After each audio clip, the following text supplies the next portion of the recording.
Polysécure, je suis accompagné de Thomas. Comment vas-tu? Ça va très bien, merci. J'espère que toi, ça va aussi. Ça va très bien aussi.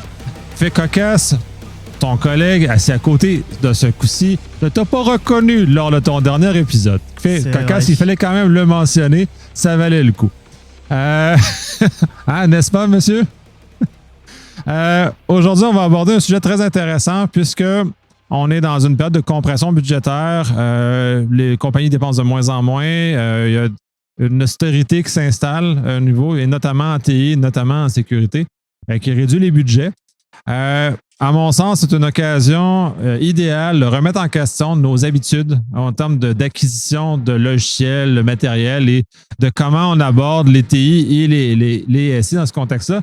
Et l'open source me semble un avenue qui peut, à certains égards, venir réduire énormément les factures, donc de répondre aux besoins d'austérité, tout en ayant des services qui de moi d'apparence, me semblent au moins équivalents, si ce n'est pas parfois supérieur à ce qu'on peut trouver sur le marché. Je vais te laisser commencer avec ça parce que ça, c'est mon idée, puis j'ai peut-être des préjugés là-dedans, et j'aime ça voir comment tu vois ça. Tout à fait. C'est un sujet qui est vraiment très très vaste, mais là on le voit récemment avec des éditeurs de logiciels de virtualisation qui ont décidé de changer des licences, ce genre de choses. L'open source commence à revenir vraiment sur la table, surtout sur des compagnies qui auparavant passaient beaucoup avec des fournisseurs logiciels du coup payants, du service, du licensing, etc. Tous ces modèles qui sont qui viennent en fait des années 2000. En tout cas, c'est là à partir de ces années-là où j'ai commencé à m'intéresser à l'informatique, donc je connaissais pas exactement avant, mais il y a toujours eu ces deux écoles de logiciels propriétaires, donc licencés, payants au mois ou à la licence, peu importe, et les gens qui étaient vraiment pour l'open source, donc qui ont déployé toujours de l'open source dans leurs entreprises, chez des clients, peu importe. Et moi aujourd'hui je me positionne un petit peu comme un avocat pour l'open source. Je suis pas quelqu'un qui on va dire qui est backé par des VC ou des choses comme ça, donc dès que j'ai des projets à développer, forcément c'est de l'open source. On en discutait tout à l'heure, c'est un petit peu le choix du pauvre, mais c'est aussi le choix de celui qui a envie de maîtriser sa technique, de maîtriser de bout en bout sa plateforme, sa production, ses VM, son code, peu importe, qui est content de pouvoir aller régler lui-même ses problèmes en allant lire dans la base de code, en allant faire des propositions. C'est plus qu'une question purement financière, c'est une question d'impact dans l'informatique, dans la communauté, je pense, dans un premier temps. C'est une vision aussi de l'informatique, une informatique ouverte qu'on partage avec les gens, qu'on fait rayonner à travers la technologie.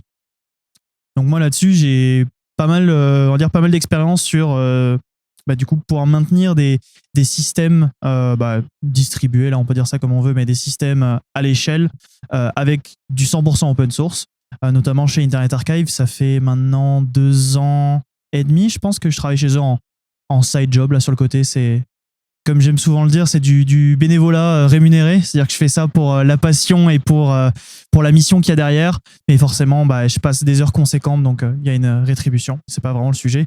Et donc du coup, chez Internet Archive, on a un petit peu eu ce dilemme de est-ce qu'on s'oriente petit à petit vers des licences payantes, par exemple pour des bases de données qui vont être robustes, du Oracle par exemple, ou sur de technologies-là. Mais on a toujours voulu rester sur l'open source. Dans un premier temps pour des questions budgétaires.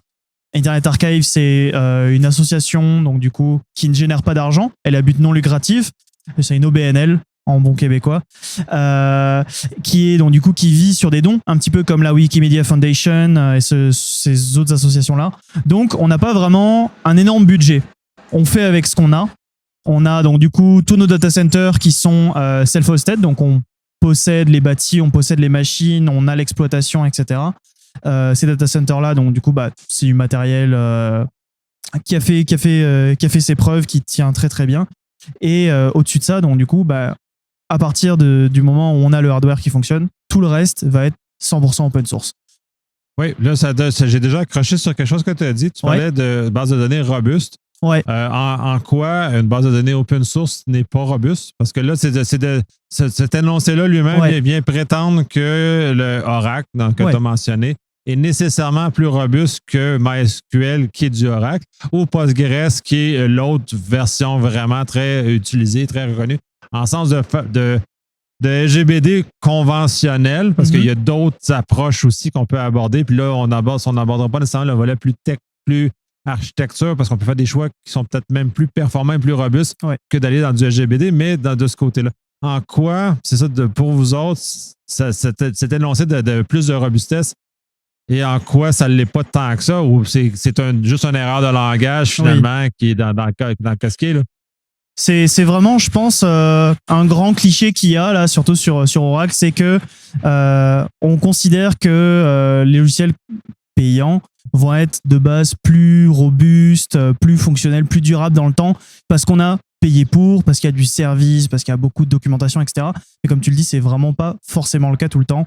Moi, je vais prendre l'exemple de ce que je connais très bien. C'est nous, on va utiliser principalement, en tout cas dans le scope dans lequel je travaille, du ArangoDB. Donc ça, c'est une base de données, c'est du NoSQL avec du graph, etc. C'est pas mal maintenu, c'est codé en C++. C'est très agréable. Un petit peu moins à maintenir parce que justement, c'est proposé as is, c'est-à-dire qu'il n'y a personne qui va te donner des instructions pour comment est-ce qu'on le déploie, quels sont les paramètres, quelles sont les configurations idéales, etc. Tu as un README, tu as de la doc, t'en fais ce que t'en veux. Et c'est là, je pense, la grosse différence entre le software payant et l'open source, c'est que le software payant, tu vas avoir beaucoup de garde-fous, de guardrails, tu vas avoir beaucoup de documentation et tu vas avoir une configuration minimale qui répond déjà à un besoin. Là où, par exemple, ArangoDB, tu as envie de déployer un nœud qui fonctionne à moitié, tu vas pas avoir beaucoup de protection pour ça. En tout cas, c'est ma vision de la chose. Oui, je suis plus ou moins d'accord avec ça, au sens de la documentation. Là, tu parles ici d'une base de données un peu plus niche. Oui. Mais si on va chercher des systèmes qui sont moins niches, Postgres, Apache, des choses comme ça qui soutiennent NGINX, tous ces systèmes-là qui essentiellement soutiennent l'Internet comme on le connaît, à mon sens, ont déjà prouvé depuis longtemps qu'ils étaient robustes, sont largement utilisés et soutenus. Et dans ces cas-là, qui sont moins niches, la quantité de documentation et la quantité de démos et de choses qui existent dépasse largement les bases de connaissances qu'on peut trouver chez des logiciels commerciaux pour largement utiliser. Puis là, je ne parle pas nécessairement des logiciels commerciaux. Dans ce cas-ci, je suis un peu plus neutre. Je vais sur le besoin. Mais pour avoir utilisé les documents de côté, ça va. Si je m'en vais sur des affaires un peu plus wild en termes de choses, comme Beehive, par exemple, sur du OpenBSD ou FreeBSD, oui, effectivement, là, je vais m'arracher les yeux. Je vais pas comprendre parce que là, effectivement, je suis dans un produit de niche en open source qui fonctionne très bien par ailleurs, mais la documentation, elle est dire qu'elle est déficiente, c'est-à-dire qu'elle en a déjà plus qu'il y en a vraiment, là, parce qu'elle est littéralement inexistante. Fait que là, il faut trouver dans le code qu'on fait. Effectivement, dans certains cas, c'est vrai, c'est ça. Mais dans d'autres cas plus communs, la quantité de documentation, la quantité de support, la quantité de questions qu'on va poser sur un forum, les réponses qu'on va avoir, c'est juste fou aussi en même temps, ce qu'on ne retrouve pas en commercial. Ouais. Non, je pense que c'est principalement un cliché. C'est vraiment, tu vas dans une grosse compagnie, on va dire, c'est quoi ta DB? Ah, ici du Oracle. Toutes les grandes compagnies, on va dire, un petit peu anciennes, qui sont pas, comment dire, qui créent pas dans l'IT, mais qui utilisent l'IT en tant qu'outil, vont avoir beaucoup de solutions commerciales parce qu'elles n'ont pas, on va dire, des équipes tech assez grandes ou assez impliquées pour pouvoir aller maintenir de l'open source. C'est là, je pense, la grande différence, c'est que l'open source, en fait, va demander des ingénieurs, des gens qui soient impliqués là-dedans pour faire vivre ces logiciels, pour les faire évoluer dans le temps, pour les maintenir, en fait, tout simplement. Là où des solutions commerciales, ça va être bundlé un petit peu plus dedans. En tout cas, c'est vraiment ma vision de la chose. Après, je suis peut-être un petit peu biaisé parce que j'ai vraiment fonctionné quasiment que dans l'open source. Donc, ouais, je suis un très grand utilisateur aussi, mais tu sais, j'aurais beaucoup de clients commerciaux qui sont aussi de l'autre côté. Puis c'est ça, j'essaie de voir le chose. Puis dans certains cas, puis pour moi, les éléments de base, d'un côté serveur, pour moi, ça ne fait aucun sens de payer des licences. Les serveurs, ou à la limite, aller se payer un Canonical. Mais ils sont même rendus sont payants, même les choses comme ça, parce qu'ils t'offrent un degré de support qui, généralement, ce qui fait peur par les entreprises, c'est qu'on n'a pas de support. Mais de toute façon, vous êtes très franchement, pour ce que j'ai vu, c'est des supports commerciaux. Ça, et chercher sur Internet, quelqu'un qui s'est servi de Google, en général, on est à peu près au même niveau. Fait que si vous avez des employés qui sont capables de chercher sur Google, en général, vous êtes capable pour les produits plus grands déploiements. Là, on parlait d'Apache notamment, mais de ceux-là, c'est très facile. Puis on peut même trouver des configurations wild dans ces consoles ou même de dire quelqu'un qui a même frappé le même problème que nous. quand on arrive dans des supports commerciaux, c'est long. Ça dépend si on le paye, parce que si on le paye, il faut le payer très cher pour que ce soit rapide.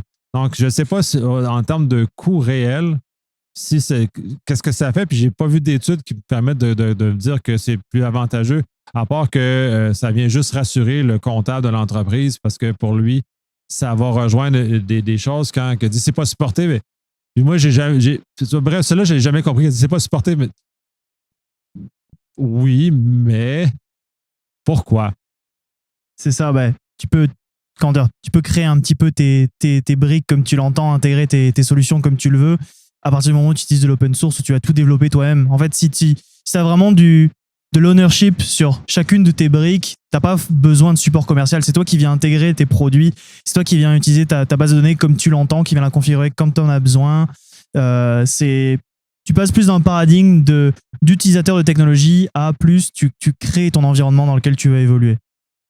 Ouais, je n'étais pas jusque-là, parce que moi, je suis plus un intégrateur open source quand les choses que j'ai faites. Fait que j'utilise des pièces technologiques qui convenaient aux besoins que j'avais, généralement en cyber, parce qu'on avait quand même des outils assez chouettes jusqu'à temps que la plupart de ceux-ci basculent sur des licences commerciales. On en a quand même plusieurs qui ont fait ça, dont des compagnies françaises.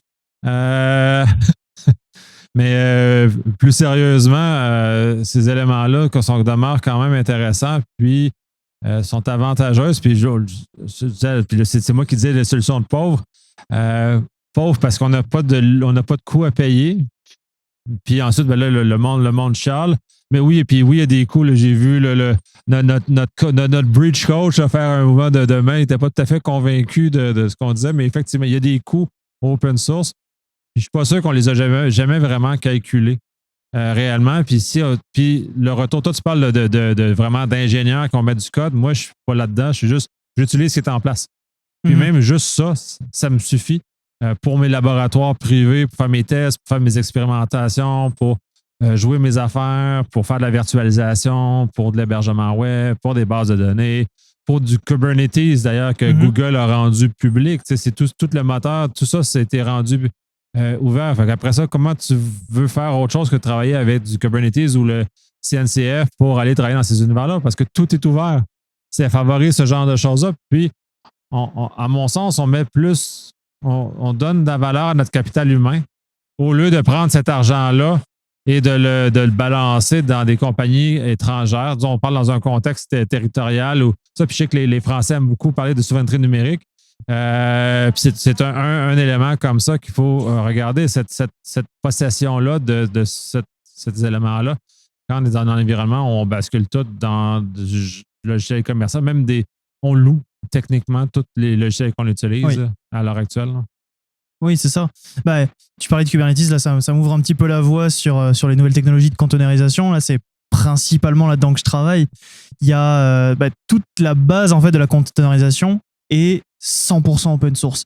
Tous les services que tu vas payer sur des cloud providers, par exemple, vont être des services open source qui sont tweakés, qui sont managés par des fournisseurs pour justement offrir un service, on va dire, un petit peu plus élevé que si tu le renais toi-même. Mais avec suffisamment de temps et de moyens humains, tu es capable de faire la même chose. Je vais ouvrir là un petit peu sur cet exemple-là avec Internet Archive. Toute la partie que je gère, là, je fais du platform engineering chez eux. Donc, mon but, c'est justement d'avoir créé et de maintenir une plateforme de production pour tous les services d'Internet Archive, tous les services de crawling d'Internet Archive. On tourne que sur du open source et on est tout self-hosted. C'est-à-dire que notre stack, je m'en étais laissé au bare metal. Sur notre bare metal, c'est Xen qui est installé, donc c'est un hyperviseur open source. Il est managé en format cluster avec Ganeti, qui est lui aussi open source. Derrière, nos OS, ça va être du Debian ou du Ubuntu pour des machines. Open source aussi, enfin, Ubuntu, ça se discute, Canonical, etc. Mais Debian, ça va être full open source. Puis derrière, toute la partie, du coup, plateforme qu'on va fournir aux autres développeurs, aux utilisateurs, pareil, c'est 100% open source. Bon, c'est du HashiCorp, donc il y a quelques débats en ce moment avec HashiCorp, mais on peut considérer que ça reste du open source. Et on va utiliser, par exemple, du Nomad, qui est un concurrent direct à Kubernetes, qui est lui aussi open source. Toutes ces briques-là qu'on a mis ensemble avec du coup du temps humain et non pas avec des moyens. On va payer un fournisseur de services, on va payer un cube managé chez Microsoft, Amazon, Google, whatever. On a tout gardé en interne parce qu'on veut avoir l'ownership total de notre technologie. On a des besoins qui font que on est obligé de rester en fait chez nous. On stocke des pétaoctets de données. Aller mettre autant de data chez un cloud provider, c'est pas envisageable pour une OBNL qui tourne sur des donations. C'est impossible. On a acheté nos disques durs, on fait tourner tous nos logiciels dessus, on paye pas une seule licence. Même les trucs qui sont pas open source, on va être sur des free tiers. Par exemple, le monitoring applicatif, l'alerting est fait via PagerDuty. Mais PagerDuty, c'est du SaaS, c'est payant. Nous, on tourne sur un free tier parce que c'est le leader, mais on aurait adoré avoir quelque chose d'open source qui puisse rivaliser avec PagerDuty. Après, sinon, tout le reste, si on revient un petit peu en arrière, notre monitoring d'Uptime, ça va être Uptime Kuma, qui est disponible sur GitHub. C'est codé, je crois, principalement en JS. C'est full open source. Beaucoup de gens l'utilisent. Ça permet d'aller prober des services, des API, des conteneurs Docker, whatever. On va avoir du Keep HQ, qui est développé par une startup, mais qui ont décidé d'open source ça, où j'ai pas mal contribué dessus. On va avoir le monitoring machine. Ça, c'est un projet que j'ai développé moi-même en open source qui s'appelle Deep Sentinel. Je fais pas de pub, mais voilà, c'est un petit projet que j'ai fait moi-même et que j'ai déployé chez Internet Archive. Après, derrière, on va avoir les bien connus Prometheus Grafana. Et en fait, toute cette stack-là est totalement open source. On utilise aussi du Consul pour le service meshing. Enfin, c'est vraiment 100% open source. On est owner à 100% de nos solutions. Et on sait exactement en fait ce qui se passe, on va être capable d'ouvrir des issues, d'aider la communauté, etc. Et en fait, en utilisant le produit, on participe aussi en fait au développement de toutes ces technologies-là. C'est ça que je trouve beau en fait dans l'open source. Oui, notamment, puis là, parce que tu es dans un écosystème particulier, est-ce que, à mon sens, Internet Archive est comme un incubateur technologique à quelques égards, justement, puis vous avez été très chanceux de vivre dans un contexte de celui-là d'ouverture comme ça, ce qui, en général, n'est pas le cas où on se bat contre l'apathie des organisations, même à la limite, même des gens de TI qui offrent une résistance je te dis, sans nom pour des choses qu'ils ne comprennent pas. Puis comment, selon toi, on pourrait combattre ce genre d'éléments-là et de peut-être avoir un peu le goût je dirais du risque, là, mais jusqu'à un certain point, au goût d'avoir une forme d'incubateur technologique ou d'innovation. Là, je ne parle pas nécessairement les micro-PME, là, mais je parle les moyennes et très grandes entreprises ont la capacité, ils ont généralement un staff TI ou un staff de développement qui est tellement grand qu'on pourrait utiliser ces gens-là au lieu de développer ou faire juste du paramétrage de technologies fermées, de les basculer. Y a-t-il un argument, parce que tu es un passionné, qui te vient pour justement peut-être vendre l'idée que c'est mieux? Bah, je crois beaucoup en l'exemple par la preuve. C'est-à-dire, tu montrais aux personnes en fait que c'est possible, que c'est réalisable et que ça demande pas forcément beaucoup plus, d'implication ou d'effort en fait que de prendre du logiciel payant. C'est tout à fait possible en fait de faire des. En fait, je pense que ça commence. On va reprendre un petit peu en arrière. Je pense que ça commence par la vision que tu as de l'informatique. Si tu es arrivé dans l'informatique par la passion, tu es forcément passé par de l'open source parce que il faut bien apprendre, il faut voir comment ça a été fait ailleurs, il faut utiliser des technos qui existent. Et en fait, tu vas voir directement l'intérêt, l'avantage de l'open source et en ayant baigné dedans, tu vas avoir tendance à continuer là-dessus. Pour les gens qui sont pas forcément passés par cette étape-là de bidouille, de hacking, de home lab, etc., je pense que le mieux, c'est de leur montrer, on va dire, comment et à quels endroits l'open source est utilisé. Par exemple, je sais pas, un exemple qui vient en tête, YouTube. YouTube, derrière, tous les codecs vidéo qu'il y a derrière, tous les codecs de streaming, etc., tout ça, c'est open source. FFmpeg, c'est open source. Toute la technologie, l'Internet, l'informatique dans lequel on vit est open source. Oui, puis c'est ça qui est fascinant, que les gens ne comprennent pas à quel point il y a du open source partout. Justement, on s'est fait pointer sur le fait que les voitures, les télévisions, les cellulaires, il y a plein de choses. Android est à base open source. Il y a des choses propriétaires par-dessus, mais quand même, il y a une bonne partie qui est quand même open source. On n'a pas l'Internet qu'on aurait ou les services numériques qu'on aurait maintenant si il n'y avait pas eu d'open source, on serait pas rendu avec la quantité d'innovation, le dynamisme et tout ce que ça va, et toute la standardisation et tous ces débats-là. Et j'avais cette conversation, puis je vais faire un aparté avec mes étudiants ce matin, où on parlait que justement d'une époque où l'interopérabilité était très compliquée entre les systèmes, donc des systèmes fermés qui ne s'interopèrent pas bien, à un univers avec des API REST qui sont normés, qui sont ouverts et que tout le monde peut appeler n'importe quand. Donc, on a vu cette normalisation, de cette standardisation, donc de l'open source et de cette discussion ouverte, une explosion de services, une explosion d'offres et d'innovation. Fait après ça, vous me faire dire, ouais, non, mais j'ai peur, j'ai de la misère à comprendre, puisque sans open source, je pense que on serait encore avec on n'aurait pas de véhicules électriques, on vivrait encore, genre, on ne serait pas capable d'enregistrer sur un banc de parc à Montréal, dans le vieux Montréal, tranquillou, on serait encore en train d'avoir de la misère dans de nos vies puis de choses comme ça, là. Oui, c'est ça, totalement. Mais je pense pour convaincre des gens là, qui sont dans les TI, qui n'ont pas l'habitude de travailler avec de l'open source, qui ne sont pas à l'aise avec ça, je pense que le mieux dans des grandes entreprises, c'est de laisser la porte ouverte à l'innovation, au proof of concept, etc. Il y a un de mes anciens clients qui avait ça, qui avait intégré 2 semaines d'innovation par PI Planning. Donc, c'était toutes les 3 mois, on avait 2 semaines d'innovation. Et en fait, les employés, les fournisseurs de services, etc., étaient tous conviés à prendre un problème qu'ils avaient dans leur travail day-to-day et d'essayer de le résoudre de la manière la plus simple et la plus rapide, parce qu'on n'avait pas beaucoup de temps pour résoudre ces problèmes-là. Et en fait, 99% du temps, c'est des solutions open source qui étaient présentées. En tout cas, basées sur de l'open source, du code qui était réalisé avec des librairies open source, avec d'autres services open source. Parce que c'est le plus simple en termes d'accessibilité à la technologie. En fait, tu n'as pas à attendre 4 semaines, 3 semaines, 4 semaines qu'il y ait un éditeur logiciel qui te fasse une cotation pour un logiciel, qu'ensuite tu l'implémentes, que tu dois lire. L'exemple est partout. Juste ce volet-là. Parce que j'ai été dans certains endroits où le cycle tu parles d'approvisionnement. Le cycle d'approvisionnement est tellement long que tu es mieux de passer en open source parce que tu sors du cycle d'approvisionnement et tu as un accès quasi immédiat à la technologie que tu as besoin. Et à la limite, tu peux lancer ton cycle d'approvisionnement pour aller acheter le support ou aller acheter l'aimant commercial supplémentaire qui est vendu par ceux qui sont en arrière ou peu importe, ça arrive. Il faut quand même faire vivre. On a besoin de bouffe pour manger. Là. On ne faut pas se leurrer. Mais dans un contexte, puis j'ai comme bifurqué aussi sur le contexte, j'ai commencé avec le fait qu'on est en restriction budgétaire partout, dans une forme d'austérité.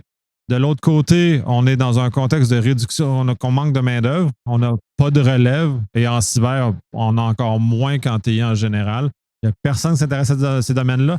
Et là, on est en train de juste pas mettre nos énergies aux bonnes places, on perd du temps, on ne met pas dans nos talents, et on les tanne et on les dans certains égards, dans certaines organisations, les gens quittent le domaine littéralement parce qu'ils n'ont pas la place à l'innovation, comme tu mentionnes, le plaisir de contribuer à la chose. Puis une cellule d'innovation, c'est quelle bonne idée. Là. C'est ça. Les gens qui vont être passionnés par l'informatique, par le développement, par tous ces domaines-là de l'IT, en fait, c'est des gens qui, quand ils rentrent chez eux après le travail, le soir, ils vont aller coder sur des projets en open source, qui vont aller lire des issues, essayer de les résoudre. C'est des gens qui sont passionnés par la technologie en tant que telle. Et en fait, la meilleure manière de faire de la rétention de talent en fait, dans ton entreprise, c'est de leur laisser un petit peu de la place à s'exprimer eux-mêmes, à exprimer leur passion au-delà d'un travail très corpo dans l'IT. C'est vraiment de pouvoir leur dire, écoutez, vous avez des problèmes, vous êtes bon à résoudre des problèmes, à imaginer, à faire en fait tout simplement, à coder, à déployer des systèmes. Prenez la place de le faire un petit peu là, 1-2 semaines, ça n'a rien coûté à l'entreprise et peut-être qu'on va résoudre des gros problèmes. Et c'est comme ça en fait que je pense on garde les personnes dans ces entreprises-là, en leur laissant cette place à pouvoir dire, moi je suis quelqu'un qui vient de l'open source, j'en fais, j'aime bien développer, j'aime bien résoudre des problèmes. Et je vais avoir le droit de le faire un petit peu hors du cadre normatif du travail. Pouvoir sortir un petit peu, think outside the box. Et je pense que c'est en ça que c'est un autre enjeu, en fait, d'amener un petit peu plus d'open source, amener un petit peu plus de passion. Oui, ça absolument. Puis de toute façon, puis tu parles depuis tantôt, c'est tout le volet serveur. Ça, je suis. Ou en tout cas, tout ce qui n'est pas apparent à l'utilisateur, puis ça, j'ai pas de misère, puis j'appuie, puis je suis dans cet univers-là. Mais quand on tombe de l'autre côté, utilisateur, tout ce qu'on est, on va dire la bureautique. Ouais. C'est comment tu vois ça? Parce que moi, j'ai une expérience pas tellement heureuse avec ce côté-là des choses. pour plusieurs raisons. Puis même ceux qui essaient de me convaincre qu'OpenOffice, c'est une belle affaire. Non. Non. Désolé. J'ai malheureusement, il y a comme un manque. Puis je n'ai pas besoin de logiciels très complexes. Tu sais, le Google Sheet, toutes ces affaires-là qui sont quand même assez rudimentaires en termes de fonctionnalité vont aller beaucoup mieux. Ou même les produits d'Apple vont très bien fonctionner. Ils sont beaucoup plus limités que OpenOffice.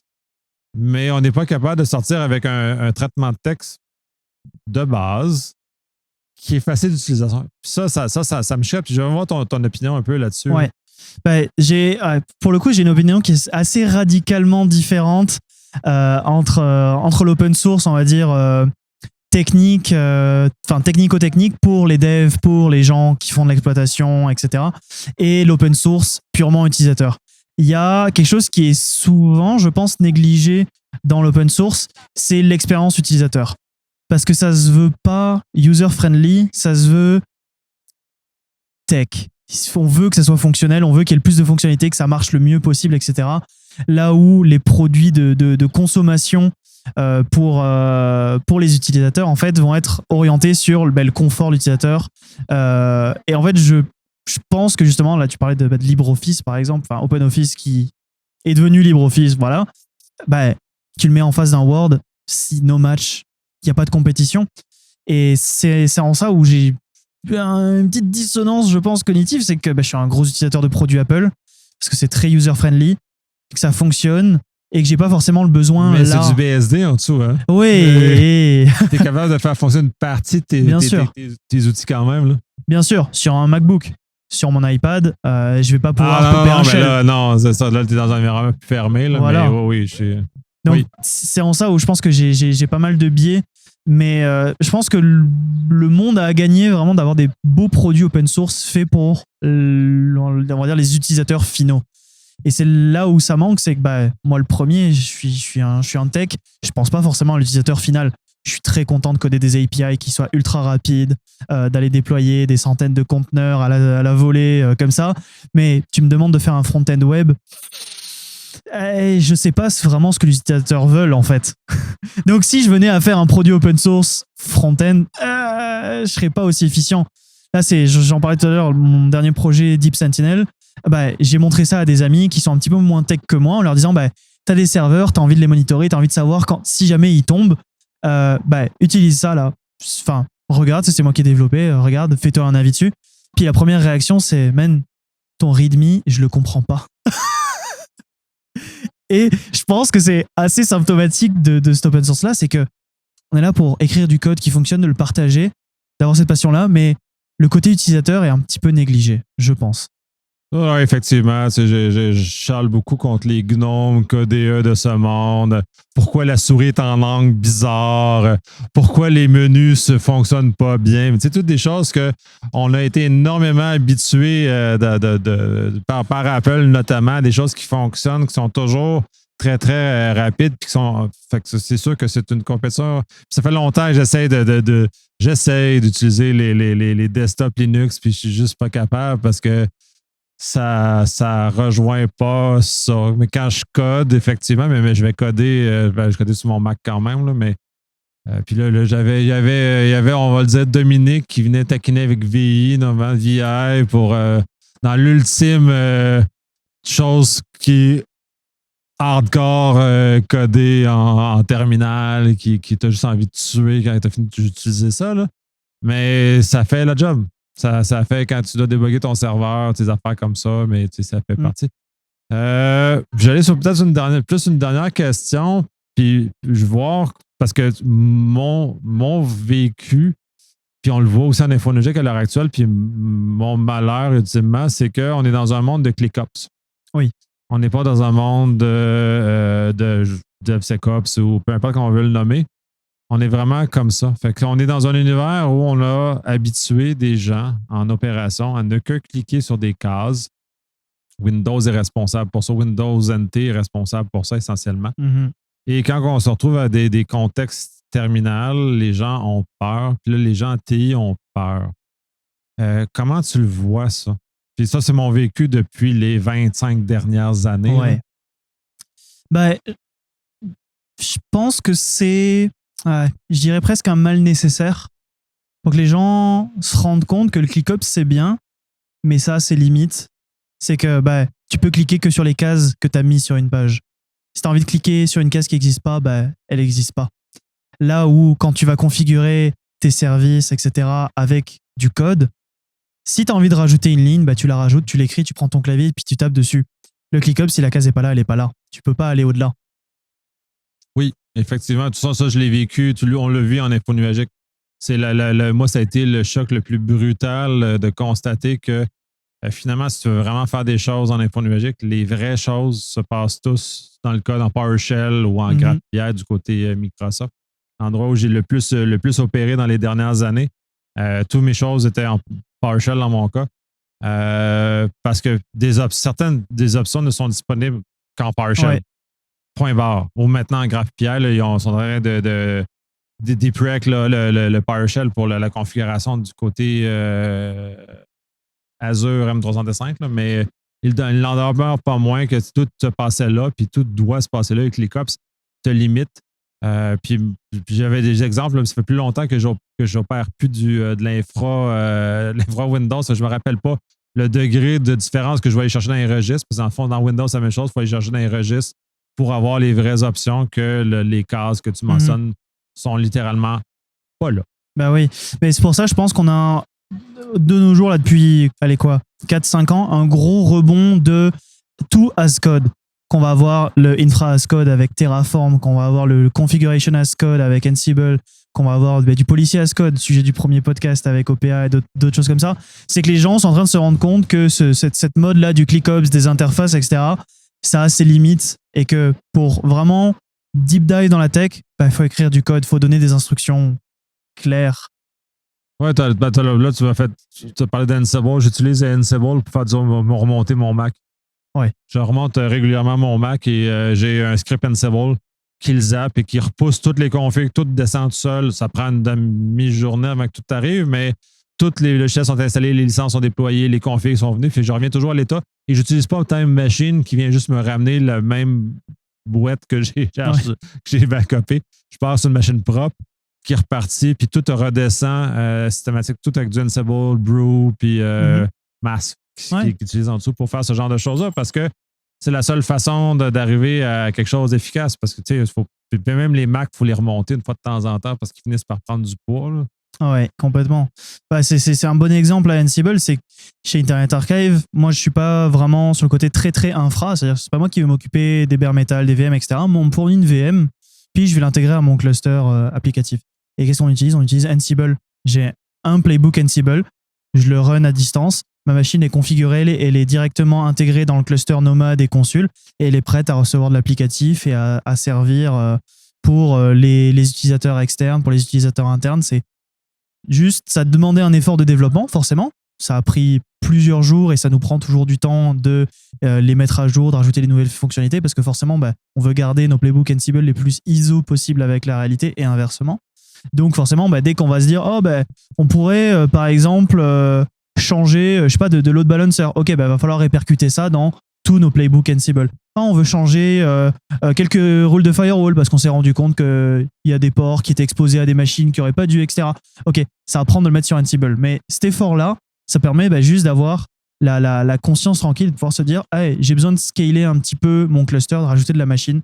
Bam, c'est parce que tu te garantis de l'uniformité de ton infrastructure. Première des choses, toutes tes machines sont configurées de la même façon parce que ton Ansible assure cet état final-là de 1.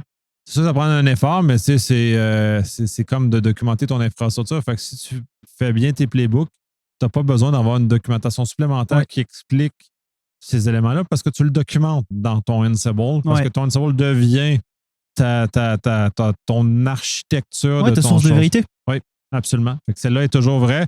Et donc, ta documentation vient de façon inhérente, devient à suivre ce genre de choses-là. Moi, ça fait le tour. On a fait un survol. On va peut-être en faire un deuxième parce que c'est quand même un sujet qui est quand même, somme toute, très vaste. On invite à venir donner vos commentaires parce que c'est quand même un sujet un peu polarisant, n'est-ce pas? Oui, tout à fait, forcément. Et justement, de venir échanger des questions sur LinkedIn, sur les plateformes où nous sommes, déposer des questions, puis on reviendra avec un deuxième épisode où on va justement adresser ces questions-là, y répondre, débattre dessus, Oui, bien sûr. justement pour aller creuser davantage ces choses-là. Bien sûr. Merci beaucoup pour l'invitation. Merci à toi d'avoir participé. C'était un plaisir comme d'habitude.